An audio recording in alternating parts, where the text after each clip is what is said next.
ఇక మూసీ పరివాహక ప్రాంతంలో కేటీఆర్ సమావేశమయ్యారు. ఆ ప్రాంతంలో ఉన్నటువంటి స్థానికులతో ఇంటరాక్ట్ అవుతున్న పరిస్థితి కనిపిస్తోంది. దానికి సంబంధించినటువంటి లైవ్ కార్యక్రమాన్ని ఇప్పుడు చూద్దాం. పొడవు ఆ ప్రాజెక్ట్ 2400 కిలోమీటర్ల పొడవు మీద నమామి గంగా అనే ప్రాజెక్ట్ తీసుకున్నాడు. దానికి మోడీ సర్కార్ ఇప్పటిదాకా ఖర్చు పెట్టింది 20,000 కోట్లు. 20,000 కోట్లు 2400 కిలోమీటర్లు. కానీ రేవంత్ రెడ్డి ఎంత గొప్ప ఎరికేనా, మూసి మొత్తం ప్రాజెక్టు 55 కిలోమీటర్లట. ఏడ ఆడికెళ్ళి మంచిరేవుల కాడికెళ్ళి ఇక్కడ కింద నాగోల్ దాకా ప్రతాప సింగారం దాకా 2400 కిలోమీటర్ల గంగకేమో 20,000 కోట్లట. కానీ రేవంత్ రెడ్డి ఎంత గొప్పోడంటే 55 కిలోమీటర్ల మూసీకేమో 1,50,000 కోట్లు ఖర్చు అవుతుందట. 1,50,000 కోట్లు. మరి మన ప్రభుత్వంలో ఉన్నప్పుడు మనం కూడా ఒక దశలా ఆలోచన చేసినాం. జర ఇంకెళ్ళి ఉర్రకుర్రవి మన ప్రభుత్వం ఉన్నప్పుడు మనం కూడా ఏమైనా కొద్దిగా మంచిగా చేద్దామా మూసి నేను ఆలోచన చేసి 4,000 కోట్ల రూపాయలతోని మొత్తం శుద్ధీకరణ ప్లాంట్లు పెట్టినాం. మీ అంబర్పేటలో కూడా 300 MLDల ప్లాంట్ పెట్టినాం ఒకటి.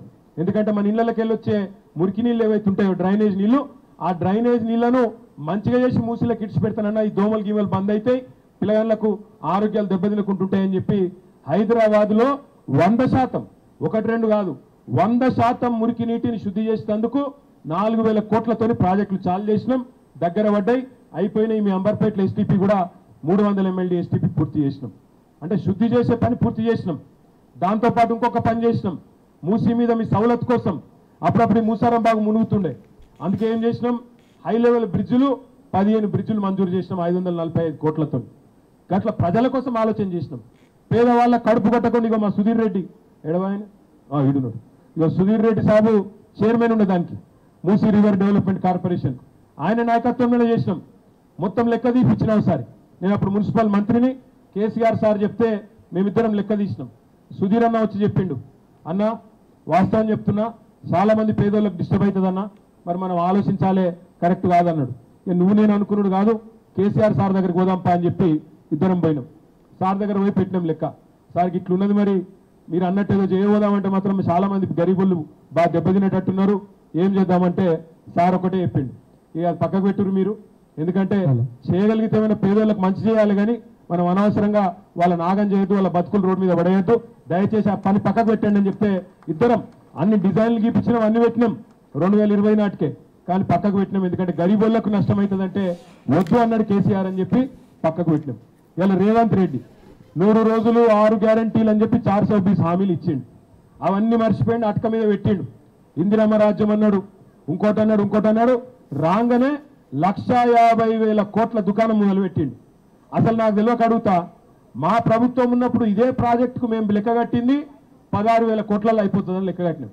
మరి ఇలా ఎగ్దం 10 రెట్లు ఎట్లా పెరిగింది? సమాధానం చెప్పేటోడు లేడు. ఇప్పుడు నేను అడిగిన మా ఆడబిడ్డల్ని, ఎవడన్నా అధికారం వచ్చి చెప్తున్నా మీకు చక్కగా ఏం చేయబోతున్నారు, ఎట్లా ఇస్తారు, లెక్క కట్టిస్తారా, మనకు ఇల్లు కొట్టేది ఉంటే చట్టం ఉన్నది, కాంగ్రెస్ వాడికి వచ్చిన చట్టమే ఉంది. ఇల్లు కొడితే దాని విలువకు 3 ఇంతలు ఇవ్వాలి, ఇంట్లో ఒకరికి ఉద్యోగం ఇవ్వాలి. ఇవన్నీ చేయకుండా 5 లక్షల రూపాయలు మీరు తరలిచిపోయేందుకు 5 లక్షలు అదనంగా ఇవ్వాలి. ఇవన్నీ చెప్పాలి మీకు, ఇట్లనే పబ్లిక్ హియరింగ్ పెట్టి చెప్పాలి. అంతేగాని సాటుగా వచ్చి రాసుకుంటాం, సర్వే చేస్తాం, మా అయ్య జాగిర్ లెక్క ఎటువంటి తట్టు చేస్తాం, తెల్లారి పోలీసులను పెట్టి బుల్డోజర్ పంపుతామంటే చూసుకుంటా ఊకునేందుకు కేసీఆర్ గారు మేము ఎవ్వరం కూడా సిద్ధంగా లేము. మీతో పాటు ఖచ్చితంగా కొట్లాడతాం ఈ ప్రభుత్వం మీద అనే మాట, ఒక్క ఇల్లు కూడా డిస్టర్బ్ కాకుండా కొట్లాడతామనే మాట నేను మీకు ఇస్తా ఉన్నా. కొంతమంది వాళ్ళ గరీబులను మూసీలా ఎవరైతే పాపం వాళ్ళ నయాన్నో భయాన్నో బెదిరించిరట, ఇల్లు ఖాళీ చేపించిరట. అవతల దిక్కు ఏందో శంకర్ నగర్ కాదు ఇప్పుడే బుల్డోజర్లు పోయినాయట. నేను రేవంత్ రెడ్డికి ఒకటే చెప్తున్నా, నీకేమైనా బుద్ధి జ్ఞానం ఉంటే, సిగ్గు లజ్జ ఉంటే, నిన్ననే హైకోర్టు నానా దొబ్బులు దొబ్బింది మిమ్మల్ని, నిన్ననే తిట్టింది హైకోర్టు, ఎందుకు చేస్తున్నా ఇష్టం ఉన్నట్టు బుద్ధి జ్ఞానం లేదా అని. అయినా నీకు సిగ్గస్తలేదు. ఇవాళ మళ్ళీ పోయి అక్కడ డ్రామా చేస్తున్నావు. రేవంత్ రెడ్డి నీ భాషలనే చెప్తున్నావు, ఎందుకంటే ఇక మామూలు భాషలు చెప్తే అర్థం కాదు. నువ్వు మొగోనివే అయితే ముందు 6 గ్యారెంటీలు అమలు చేయి. ముందు ఆడపిల్లలకి ఇస్తానా నెలకు 2,500 రూపాయలు, ముసలోళ్ళకి ఇస్తాను నెలకు 4,000 రూపాయలు, రైతులకు రుణమాఫీ చేస్తాను 2 లక్షలు అది చేయి. 10,000 కాదు 15,000 ఇస్తాను. ఈ ఆటో డ్రైవర్లు చచ్చిపోతాను, వాళ్ళకి ఏదో బోర్డు పెడతా నెలకు 1,000 రూపాయలు ఇస్తాను. ఇక్కడ మా వాళ్ళు కొంతమంది హోంగార్డులు కూడా ఉండొచ్చు, ఆ హోంగార్డులకు జీతాలు లేవు, 4-5 నెలల నుంచి జీతాలు దిక్కులేవు. ఒక పని చేయి, పేదవాళ్ళని ఆదుకో. బస్తీలలో ఉన్న వాళ్ళకు దమ్ముంటే కేసీఆర్ 1,00,000 డబుల్ బెడ్రూమ్ ఇల్లు కడితే మొగోని అయితే నువ్వు 2 లక్షలు కట్టు, వద్దంటలేం. కానీ ఉన్న ఇంట్లోకి వెళ్ళి తీసి బయట వారేస్తామంటే మాత్రం ఊకోమెట్టి పరిస్థితులు అనే మాట నేను విజ్ఞప్తి చేస్తా ఉన్నా. ఇంకొక మాట కూడా నేను చెప్తున్నా, దయచేసి నేను మిమ్మల్ని కోరుతున్నా, ఇచ్చగొట్టే ప్రయత్నం చేస్తారు. ఇంటింటికి వచ్చి బుదిరకిచ్చి సంజాయించి 4 బ్రోకర్ గాళ్ళు వస్తారు కాంగ్రెస్ వాళ్ళు, వచ్చి ఏం కాదు నేను చూసుకుంటా, నన్ను నమ్ముర్రి అని చెప్పి ఇంటింటికి వస్తారు. పొరపాటున కూడా ఏ బ్రోకర్ను నమ్మకండి. మీ ఇల్లు మీరు కాపాడుకోవాలంటే మీ ఐకమత్యమే.